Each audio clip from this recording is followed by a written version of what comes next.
Gracias amigos de Beacanal por seguir en sintonía. Le doy la bienvenida al licenciado Ruano.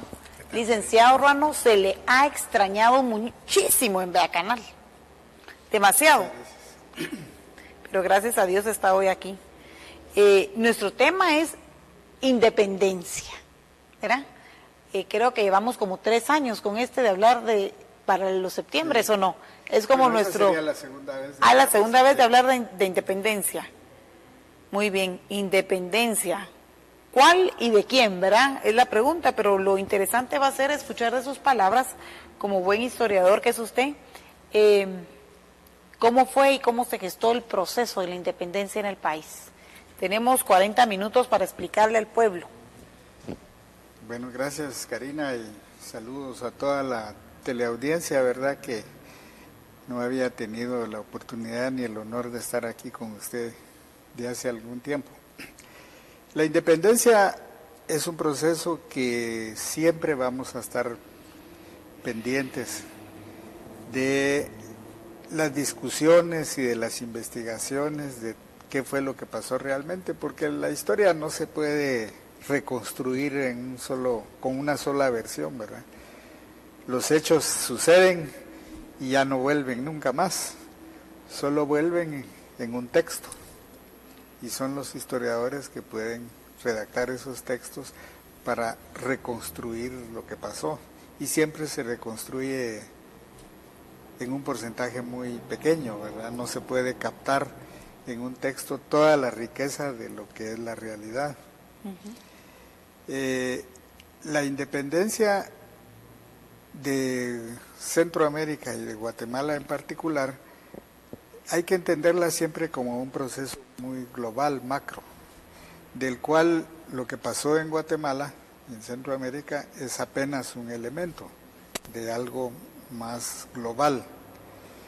¿En qué consiste lo global? Hubo una crisis muy fuerte en España desde 1808 provocada por la invasión napoleónica de España, que derrumbó el Estado español y se desató una lucha política intensa en España, en la cual surgieron los bandos de la época, porque cada acontecimiento histórico toma las ideologías y las propuestas y los proyectos de su tiempo.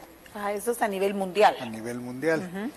Entonces en España surgieron liberales con las ideas que llegaban de la Revolución Francesa y la Ilustración Francesa, y los conservadores o partidarios de que se mantuviera el régimen, se mantuviera la monarquía.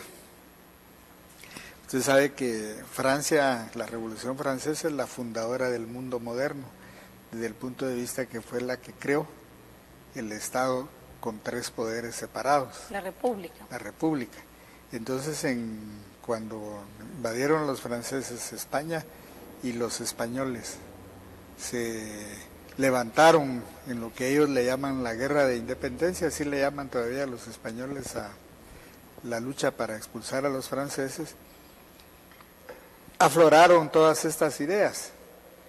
Pero como América colonial española era una colonia española de parte del Estado español, esas ideas llegaron acá, solo que aquí se transformaron en independencia.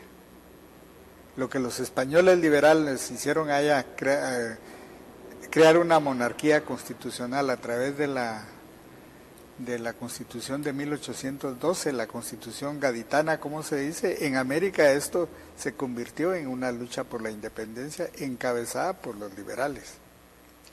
Eso es muy importante tomarlo en cuenta, porque si no se cree que las ideas de independencia son solo la libertad y la independencia, como se dice en los actos escolares, pero hay un proceso muy global que se está produciendo. Luego, la Capitanía General de Guatemala es una Capitanía General que está, aunque no completamente administrativa, está supeditada desde el punto de vista económico, desde el punto de vista de influencia, etcétera, de la Nueva España, o sea, lo que es México, que era una provincia, una colonia española muy grande, que no solo el territorio que ahora es México, sino un territorio del mismo tamaño, un poquito mayor del que tiene México ahora, más.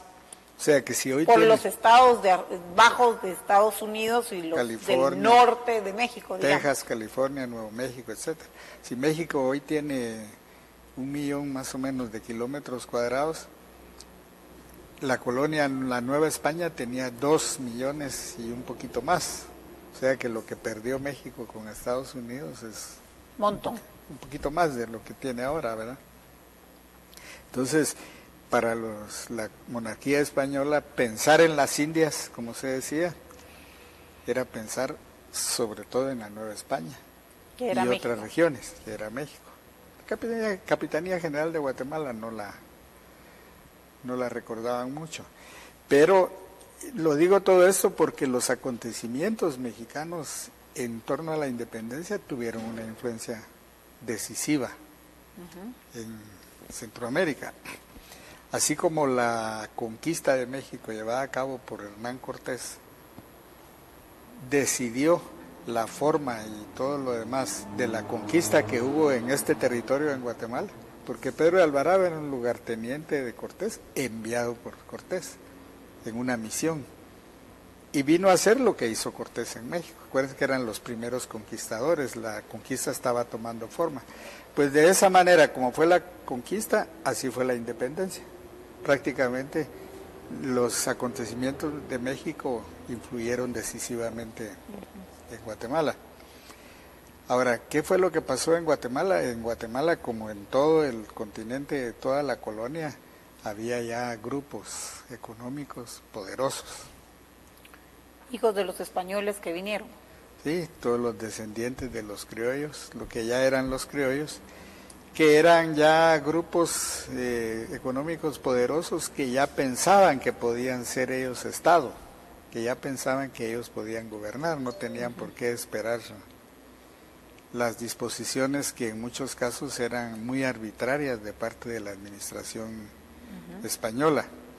Entonces aquí había un grupo realmente que tenía capacidad de gobernar, tenía capacidad de construir un Estado.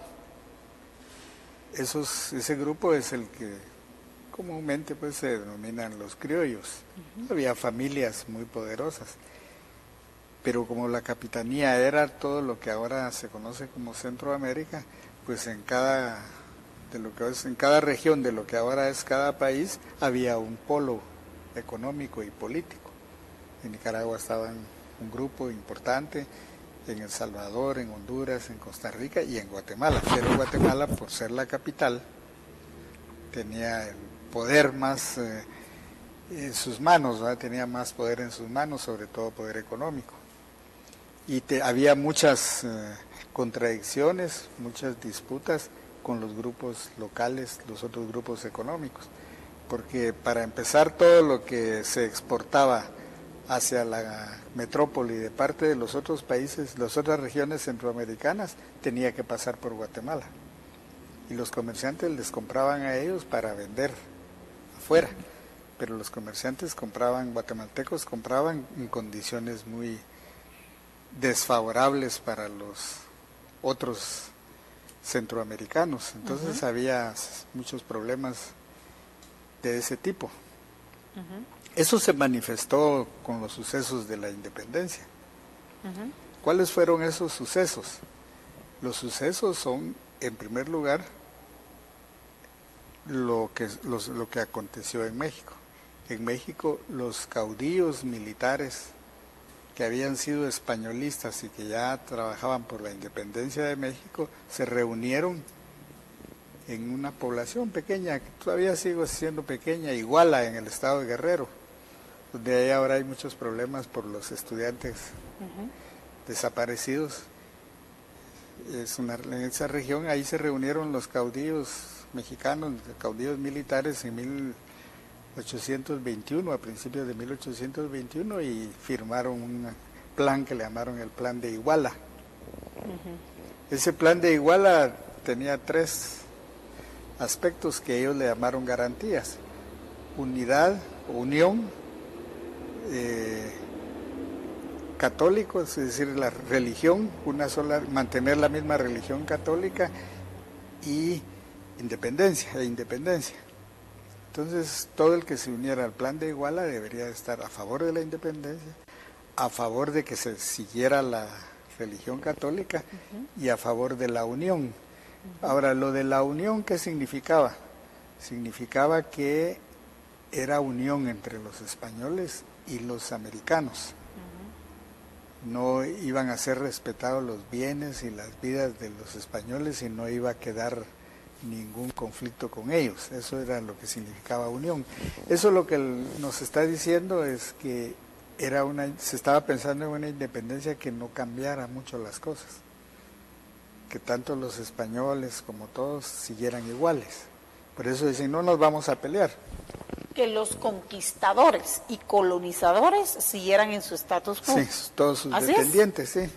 Con todos sus privilegios en este país, Sí. del otro lado del charco, Eso en significaba esta región. el aspecto de unión. No nos vamos a pelear, vamos a seguir iguales. Somos unidos, españoles y mexicanos. Eso es lo que quiere decir Plan de Iguala. Va a seguir haciendo la misma religión, la religión católica. Lo único que vamos a ser independientes. Entonces, en esa época, que usted sabe que las comunicaciones pues eran demasiado lentas, ¿verdad? Imagínese usted. Entonces, los centros de poder prácticamente locales eran los municipios, los ayuntamientos, les llamaban, de las ciudades. Y lo que hacía era que cada ayuntamiento, cuando la noticia fue corriéndose, cada ayuntamiento se adhería al plan de Iguala. Y ahí se fueron adhiriendo todos los municipios y los ayuntamientos de la región de México. Y donde había oposición llegaban las tropas de estos caudillos. Eso se conoció en Guatemala, llegaron las noticias a Guatemala desde agosto, empezaron a llegar esas noticias del plan Trigarante, de que se estaban uniendo en a ese la mismo independencia. agosto, que después en 2021, septiembre. sí. Ajá. Del O sea, 21. a un mes, agosto. No, el plan ¿cómo se llama? Fue firmado a principios del 21, pero durante todos los meses se fueron adhiriendo nuevos municipios, nuevos movimientos, hasta que llegaron las noticias a Guatemala. Aquí en Guatemala ya había cierta efervescencia. Ya toda la gente, como sucede en un momento de crisis política, todo el mundo está hablando de eso, ¿verdad? Igual que ahorita. Sí, todo el mundo, todos los hogares se hablan y hay hasta medidas contra los que están a favor. Se metieron, había pintas en las paredes, circulación de pasquines escritos a mano, así subrepticiamente en los... ¿Había campaña negra? Sí, había campaña. O sea, ya, tal vez ellos no la enseñaron o no. A favor de la independencia, decían, mueran los gachupines o los chapetones, era como les decían a los españoles. Había... Y era clandestino, pues, porque el gobierno seguía siendo español, ¿verdad? Hay que decir que más o menos en marzo del mismo 21 llegó a Guatemala Gabino Gaínza. Él no estaba aquí. El anterior capitán general se enfermó. Entonces Gabino Gaínza era un militar de carrera español que lo trasladaban de región en región y lo enviaron aquí para hacerse cargo del gobierno mientras este señor se curaba o se veía que hacía.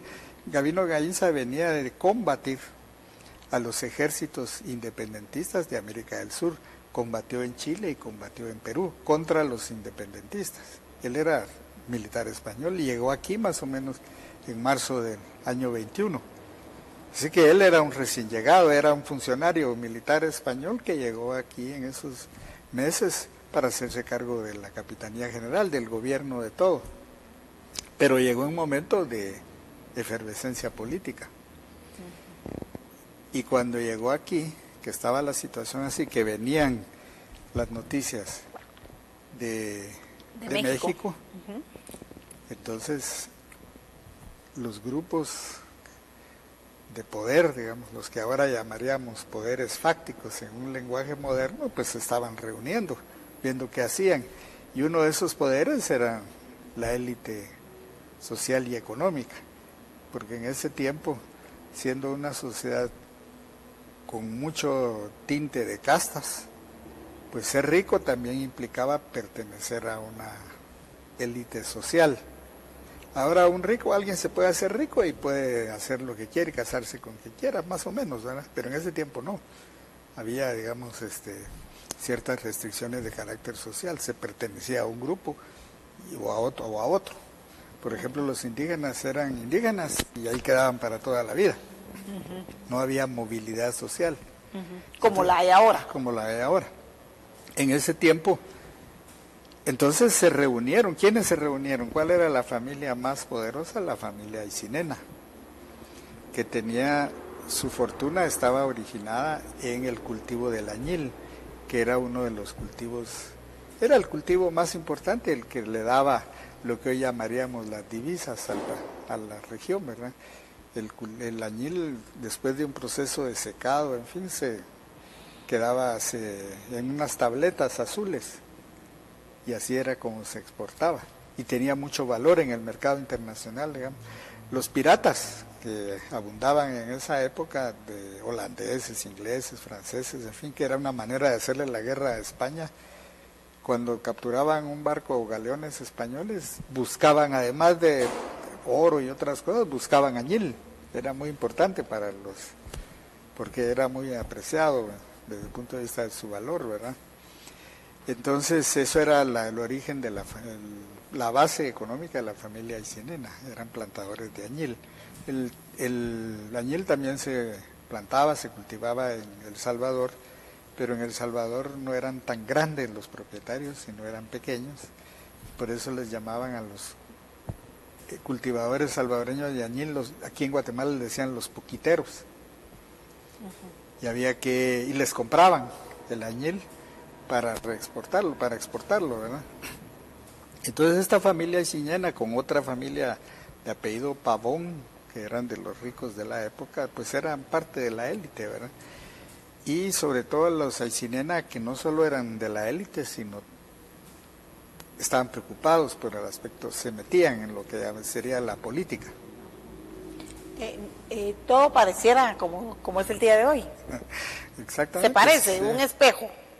Siempre sucede, ¿verdad? Porque mientras una sociedad está estructurada de esa manera, ¿verdad? Entonces las élites son las que tienen la posibilidad de incidir en la marcha de los acontecimientos, ¿verdad? Entonces se dio, siempre, yo ya lo dije alguna vez aquí y nunca me voy a cansar de repetirlo, porque es algo que se debe enseñar en las escuelas en Guatemala, en la educación guatemalteca y en Centroamérica, el famoso Plan Pacífico. O sea que hubo una reunión en la casa de los Aycinena, ahí en el centro de la ciudad, que todavía queda el famoso, pasaje tan conocido que se llama el pasaje Aycinena, ahí estaba la mansión de los Aycinena, ahí hubo una reunión en agosto,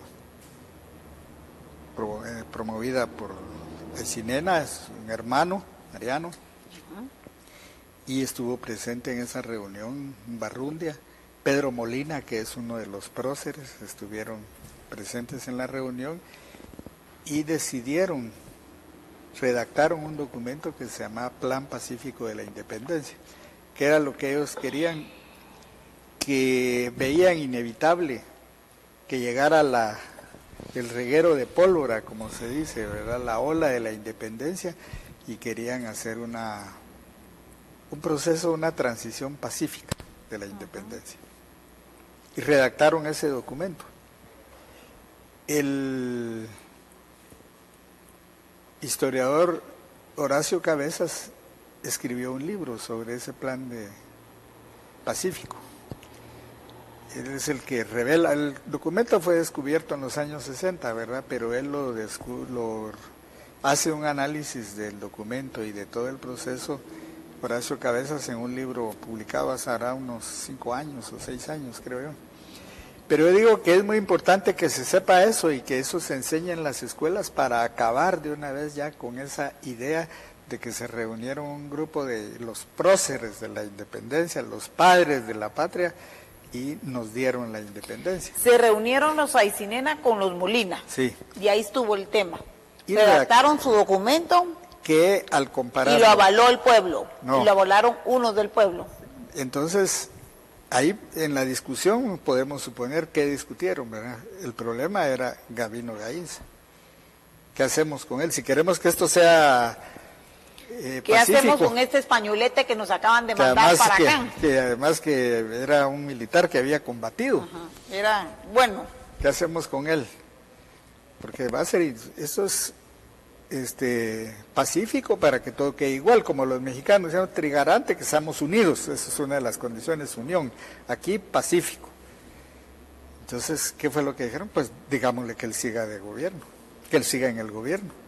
Comprémoslo. Exactamente. Y Gabino Gainza nada... Lento ni perezoso. Ni lento ni perezoso lo aceptó, a pesar de que él había combatido contra los independentistas en América del Sur, aceptó ser él el siguiente gobernante. Incluso él había escrito contra los independentistas mexicanos, sobre todo contra Iturbide, y aceptó. Entonces, eso fue lo que ellos planearon ahí. Le damos el gobierno al mismo. Siempre inteligentes, ¿verdad? Ellos Sí. siempre tienen Adelante. la salida.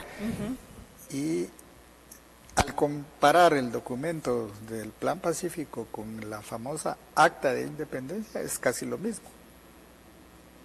Entonces, Es eso como las portadas, ¿verdad? De las encuestas que cuadran también con la casi realidad. sí, ya está. Todo no hay nada nuevo, como dice la Biblia, todo lo que es ya fue, ¿verdad? Sí. O sea, se repite la historia.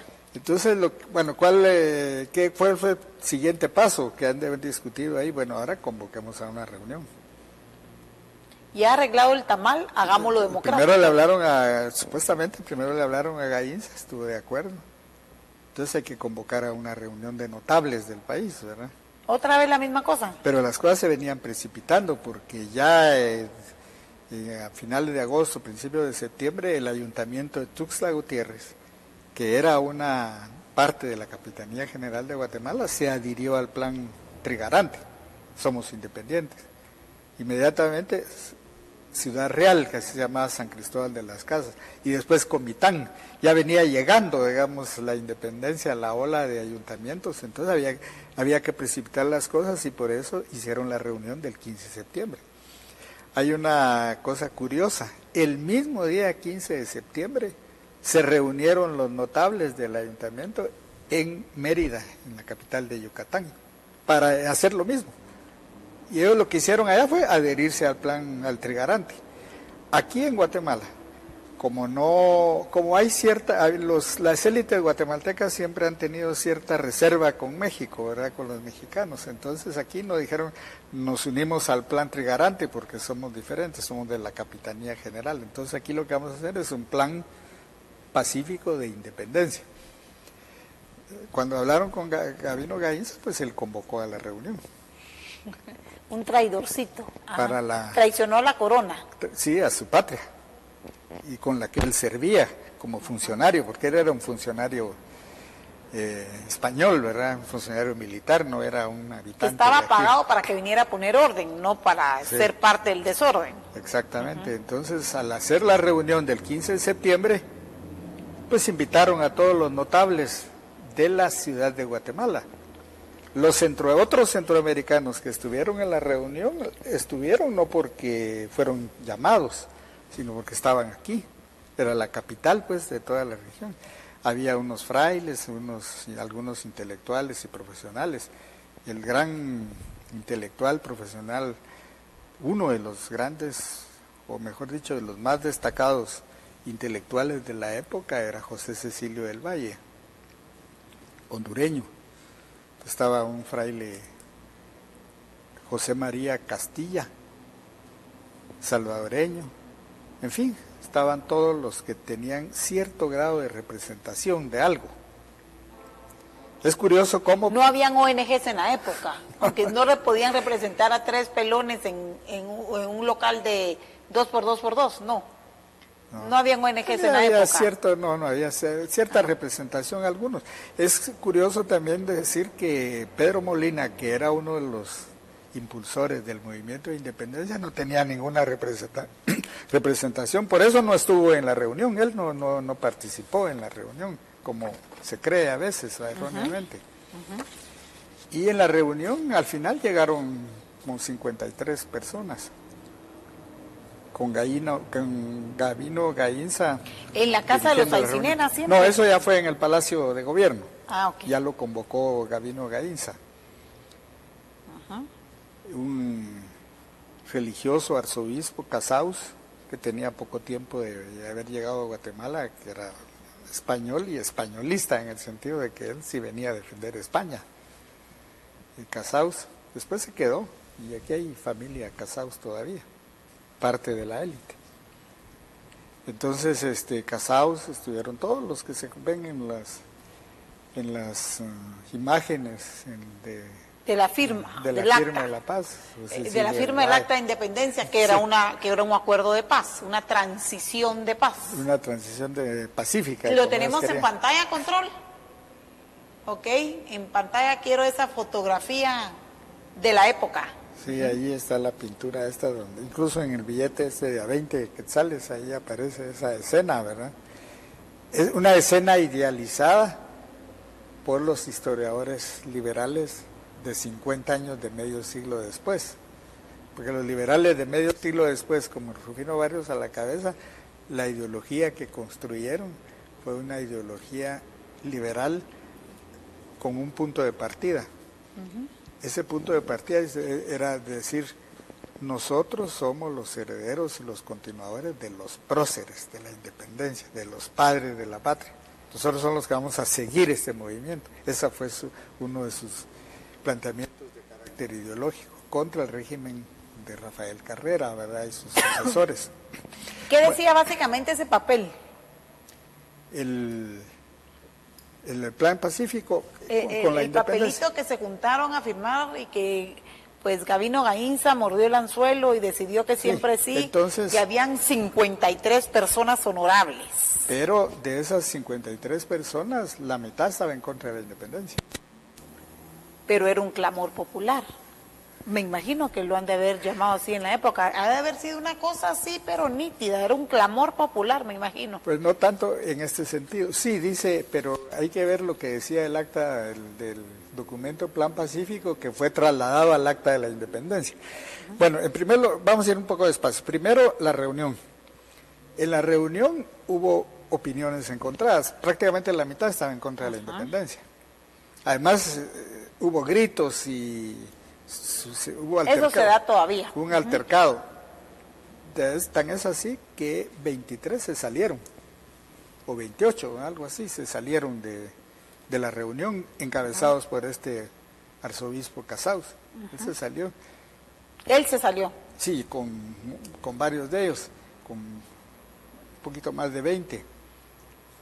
Cuando salió a la calle, que ya Pedro Molina no había entrado a la reunión, se quedó en la antesala con un hermano de los Aycinena, y ahí está la historia de Dolores Bedoya, ¿verdad?, de que lo enseñan en la escuela, que fueron a llamar gente y quemar cuetillos y marimbas, como hacen los guatemaltecos todavía, ¿verdad?, quemar cohetes y marimba para que se acercara a la gente, para apoyar la independencia. Y cuando salió Casaus le dieron empujones, le rasgaron las vestiduras los curiosos que habían llegado ahí, ¿verdad? Lo mismo. Los acarreados, diríamos ahora. Bueno, pero no fue tan así, ¿verdad? Fue llamados por ellos para que llegaran. Y adentro, ya los que quedaron, 25, 28 o algo así, ellos son los que... Ellos decidieron el destino de estos hicieron la independencia, declararon la independencia y levantaron un acta. Según la historia oficial, el encargado de redactar fue José Cecilio del Valle. Entonces, como se enseña este episodio de la historia de Guatemala en la educación guatemalteca, uno supone que bien este señor se sentó a pensar qué era lo que hacía y escribió el acta. Pero lo que podemos ver ahora con el documento de Plan Pacífico es que lo que hizo fue copiarlo, o se lo dictaron. Pues solo hubo unos cambios, ¿verdad?, para guardar las apariencias. Pero de ellos dos, el primero y el segundo artículo del acta, tanto del Plan Pacífico como del acta, son los más importantes. Todo lo demás es de cajón, ¿verdad?, que se pone en las actas.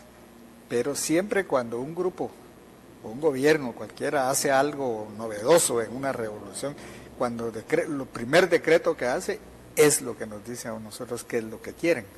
Siempre los dos primeros o los tres. Después ya viene todo lo demás.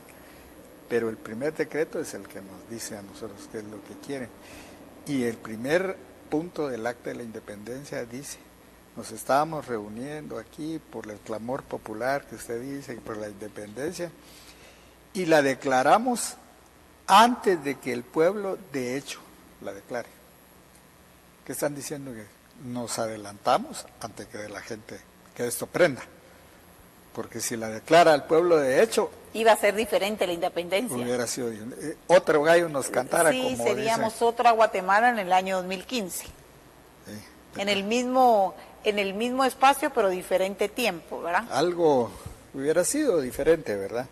Entonces, antes de que porque las consecuencias de que el pueblo la declare serían sospechadas, ¿verdad? Entonces, en las escuelas debe enseñarse ese punto. Debe decirse: miren lo que pensaban, miren lo que dijeron en el primer artículo. Y el segundo es muy importante también, porque José Cecilio del Valle, él proponía algo en la discusión. Él dijo: bueno, ¿cómo es que solo los guatemaltecos vamos a decidir esto, o los que estamos aquí? Él era hondureño. Los que estamos aquí tenemos que consultar con las otras provincias. Solo nosotros vamos a decir que ya somos independientes. Honduras, Nicaragua, Costa Rica, Panamá. Etcétera. No, Panamá no entra. Panamá era parte de Colombia. De América del Sur. De Colombia, sí. Entonces el segundo punto, ahí se ve un poco la mano de Cecilio del Valle, pues, que dice que se declara la independencia, que se convoca a un congreso para marzo con representantes de todo el reino, digamos, para decidir sobre la independencia. O sea que se declara la independencia, pero se condiciona a un congreso que se va a convocar en marzo, para que ahí se tome de 1822. Pues. Entonces esos dos puntos son importantes y al darles una lectura nos da idea de qué es lo que estaban pensando. Primero, adelantarse antes de que esto prenda, ¿verdad? Y en segundo lugar, consultar con todos para ver qué nos conviene. Ya no es solo la independencia, que ya nos hicimos libres de España, sino que hay que discutir lo que nos Ahora, conviene. ¿de qué vivimos? ¿Y cómo qué lo van a hacemos? decir beligerantes en las cuestiones políticas? Pero redactaron el acta y enviaron a toda Centroamérica. Hay un hecho curioso, poco sabido también en Guatemala, que Huehuetenango era una región muy lejos en ese tiempo. Imagínese. Sí, todavía es lejos. Ay, sí, todavía uno dice Huehue y queda. Sí, está. imagínense en ese tiempo. A 8 horas queda, si no hay ningún tropiezo en la carretera. Y en ese tiempo llegar a Huehuetenango era, incluso por ahí había que pasar para ir a Veracruz. Entonces, en Huehuetenango se enteraron primero de los acontecimientos de Comitán, que se adhirieron los de Comitán al plan Trigarante. En México. En México. Ahí en Huehuetenango se enteraron primero de lo de Comitán que lo de Guatemala. Fíjense, lo de Guatemala fue el 15 de septiembre. Entonces en Comitán se reunieron, igual que en las otras ciudades mexicanas, y dijeron: bueno, apoyemos la independencia, y se independizaron los huehuetecos, sin saber que ya había sucedido en 15 de septiembre en Guatemala, pero eso da una idea, pues, de entonces, ¿de quién era Huehue? Era de Guatemala, pero ellos se adhirieron al plan Trigarante, a la independencia, Pues o sea, como todos los ayuntamientos. Entonces, realmente los huehuetecos, algunos pues celebran en la independencia, celebran el 20 de septiembre también, porque ellos, sin saber lo que estaba pasando en Guatemala, se declararon independientes el 20 de septiembre. ¿Y de allá para acá qué, licenciado Juan? Pues, desde el 15 de septiembre de 1821 a la fecha. Bueno, el siguiente paso fue, Nos independizamos de España, del otro lado del charco. ¿Y a quién nos subordinamos? Qué difícil. Eso fue en septiembre. Qué fea la pregunta, ¿va? Sí, pero lo hicieron. En febrero del año 22 se anexaron a México. Toda la Capitanía General se anexó a México, al imperio de Iturbide, porque en México los de que redactaron el plan trigarante de estos caudillos mexicanos estaba Agustín de Iturbide, uno de ellos, que era un caudillo. Entonces ya con el poder independizado él se declaró emperador. Entonces hubo el primer imperio mexicano, porque hubo dos. Y ¿verdad? valió Gabino Gainza. Ah, no, Gainza Se quedó no, deteniendo la peña. se quedó aquí, pero Mandaba el otro Iturbide, en México. sí, Iturbide envió una tropa, un ejército a Guatemala. Claro, en esa época hablar de un ejército era hablar de 1000 hombres, etcétera, armados. Y envió a Vicente Filísola. Vino a Guatemala a estacionarse y Gabino Gainza le entregó el mando a Vicente Filísola, el general Vicente Filísola, mexicano, enviado por Iturbide, y se unieron al imperio mexicano. ¿Quiénes favorecieron la unión al imperio mexicano? Los que no querían cambios, que sean iguales. Si se hace un imperio en México, entonces hay un régimen más o menos como el español monárquico, seguimos disfrutando de nuestra posición, hay diferencias de clases, de castas, en fin. Nosotros somos aquí, tenemos marquesado, tenemos títulos nobiliarios, no nos van a molestar. Entonces se unieron, esos fueron los que se unieron, siguen las cosas igual desde el punto de vista económico. En el caso de los guatemaltecos, en el caso de los nicaragüenses, dijeron, sí, cuando vieron la independencia, dijeron, sí, está bien, independencia, pero no con Guatemala, porque Guatemala era la que los subordinaba desde el punto de vista económico, comprándoles su ganado a los nicaragüenses a precios muy baratos. Los de Costa Rica dijeron, bueno, sí está bien, pero sin Guatemala también. Entonces, todas esas contradicciones... Ya teníamos mala fama desde pero eran entonces. contradicciones de élites. Ajá. Mientras que en El Salvador asumieron una posición muy distinta. Los de salvadoreños dijimos, sí queremos independencia, pero no queremos anexión a México, los salvadoreños. Se quedaron con Guate. Sí, pero Guatemala se fue a México. A México. Entonces Vicente Filísola, el general que envió Iturbide con tropa, fue a El Salvador a tomar el poder en El Salvador, y los salvadoreños se atrincheraron y dijeron, vamos a combatir porque nosotros no queremos nada con México, queremos ser independientes. Y una cosa curiosa también, poco conocida en Guatemala, los salvadoreños sí lo han de conocer, es que los salvadoreños le dijeron a Filísola, si usted ataca o no cede, no se va, no se retira, no cede en su idea de invadirnos, nosotros nos vamos a anexar, pero a Estados Unidos. Siempre han querido a los gringos, entonces. Bueno, es que veían que era la potencia, ¿verdad?, que estaban sobre México. Ya lo miraban desde esa época. Sí. Entonces miraban que estaba sobre México la potencia esa, entonces nos unimos a Estados Unidos, pero no con ustedes. Y se unieron, hicieron un decreto. Por supuesto, solo ellos lo han de haber conocido, ¿verdad?, en lo que llegaba a Estados Unidos. Y incluso hicieron una bandera, la bandera actual de El Salvador, con un cuadrito, con una bandera parecida a la de Estados Unidos. Entonces era otro estado de Estados Unidos, El Salvador. Pero duró unos días, pues, porque Filísola atacó y lo sometió. Pero sí, los salvadoreños, esa era su posición con respecto a independencia y no independencia, porque fuimos a buscar otro papá, sí. En este caso es México. ¿Y de México cuándo nos independizamos? Unos 17 meses después, porque en México los liberales, otras fuerzas políticas, no quedaron satisfechas con que se hiciera un imperio. Entonces, ¿para qué? Todo lo que había sido la lucha. Nos quitamos aquel yugo y ahora es aquí. Sí, solo que entonces, el imperio de Iturbide fue derrocado en México y se hizo una república. O sea que nuestra verdadera independencia, ¿cuándo debiese ser? Este es un proceso que tiene del 15 al 23 de julio, del 22 de julio más o menos. Ese realmente debería ser el día de la independencia de Guatemala. Sí, así, ahí cuando se levantó un acta, ahí se levantó otra acta y se dice, ¿verdad? Se declara la independencia absoluta de España y de México. Ahí en eso es en julio del 23. Entonces ya... 23 de julio de 1823. 22 de julio de 1823.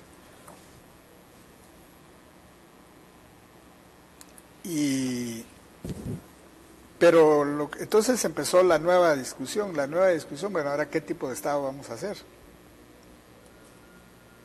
Surgieron dos posiciones, los centralistas, que serían los que querían una república, así de todo el istmo, presidencialista, digamos, como lo que hay ahora, y los liberales, que seguían el ejemplo de Estados Unidos y todo lo demás, querían una república federal, con estados unidos en una federación, y esa fue Nos hubiera ido mejor, creo. Esa fue la que ganó, pero después había muchas dificultades, porque en cada región era un polo, ¿verdad?, económico y político. Cuando en El Salvador estaban los liberales, en Guatemala los liberales, el Estado de Guatemala era liberal, pero si se ponía conservador, tomaban el poder los conservadores por elecciones en Guatemala, entonces El Salvador no estaba de acuerdo. Primero, ¿dónde iba a ser la capital? La sede del gobierno federal. Se dispuso que fuera en El Salvador, porque dejarle a Guatemala, que era la capital, todo, ¿verdad?, pero dejaron a El Salvador la capital federal, la sede del gobierno federal. Y el Estado de Guatemala, el Estado de Honduras, el Estado y la Federación, eran las Provincias Unidas del Centro de América. El escudo que se adoptó es el escudo que actualmente tiene Nicaragua. A Nicaragua le quedó el escudo de la Federación. Ese fue el que se adoptó. Y los colores de las banderas domina el azul y blanco. Hay un autor, un historiador, que dice que es influencia de la bandera argentina. Puede ser. Sí, él da algunos argumentos ahí, en fin. Las banderas de la época del siglo XIX en casi todo el mundo fueron 3 franjas verticales, que era una idea tomada de la bandera de la Revolución Francesa, la bandera de Francia con 3 franjas. Entonces casi todo de esa época así fueron las banderas. Y la Argentina, que no lo hizo con las 3 franjas, sino con las horizontales, pues así son casi todas las banderas centroamericanas, con excepción de la guatemalteca. Y la guatemalteca cambió el tono de azul hace unos 40 años, 1968 creo que se le puso el tono más fuerte. Sí, supuestamente más parecido al azul del cielo, ¿verdad? Yo crecí con un tono más pálido. No más fuerte, más oscuro. Bueno, entonces las dos posiciones, federación o centralista, y se redactó en un ejercicio republicano muy importante para la época. Hubo una asamblea constituyente y redactó la Constitución de 1825, que es una constitución eminentemente liberal. Ahí queda abolida la esclavitud, la separación de poderes, en fin, pero queda dividido pues en los distintos estados. Y ahí estamos hablando de 1825. Después de una sucesión de gobiernos, tomó en 1829 el poder en el estado de Guatemala Mariano Gálvez, que es lo más destacado que sucedió en Guatemala en esos días. Porque Mariano Gálvez era un liberal, un intelectual liberal. 1828. 29. Un destacado intelectual, abogado liberal, Mariano Gálvez. Pero lo importante de Mariano Gálvez es lo siguiente: él tenía ideas, quería cambiar el país, quería cambiar muchas cosas, pero tenía lo que se llama la voluntad política. Sus planes, sus proyectos los llevaba a cabo. Porque usted sabe que se prometen muchas cosas y se dicen muchas cosas, tienen muchas ideas, pero no se hacen. Entonces fue un proyecto llevado a la realidad, pues en algunas medidas, pero en un medio y en una situación muy difícil cambiar las cosas. Primero, el problema de la tierra. Ya en ese momento se veía de que la tierra estaba en pocas manos, desde el punto de vista de la economía liberal de la época, porque la tierra estaba en manos de las comunidades indígenas, tenían su tierra, en los terratenientes, y la iglesia, que era uno de los principales propietarios de tierra. Y estaban lo que llamaban las tierras baldías, que eran tierras del Estado, pero que el Estado no sabía exactamente cuántas tierras tenía, de qué podía disponer. Y cuando se habla de tierra, pues de lo que se está hablando no es de toda la tierra que existe en la naturaleza en un país, sino cuando se habla de tierra, desde el punto de vista económico, de lo que se habla es la tierra que está siendo cultivada. Entonces la tierra cultivada, o sea, lo que está en lo que se llama la frontera agrícola, estaba en manos de la iglesia, en manos de las comunidades indígenas y de los terratenientes. Había una presión de la población por tierra, demanda de tierra. Hubo algunas leyes de parte de Mariano Galvez, del gobierno de Mariano Galvez, para repartir tierras baldías, en fin, y fue el primer intento que hubo en Guatemala de expropiar a la iglesia. Hizo el primer intento.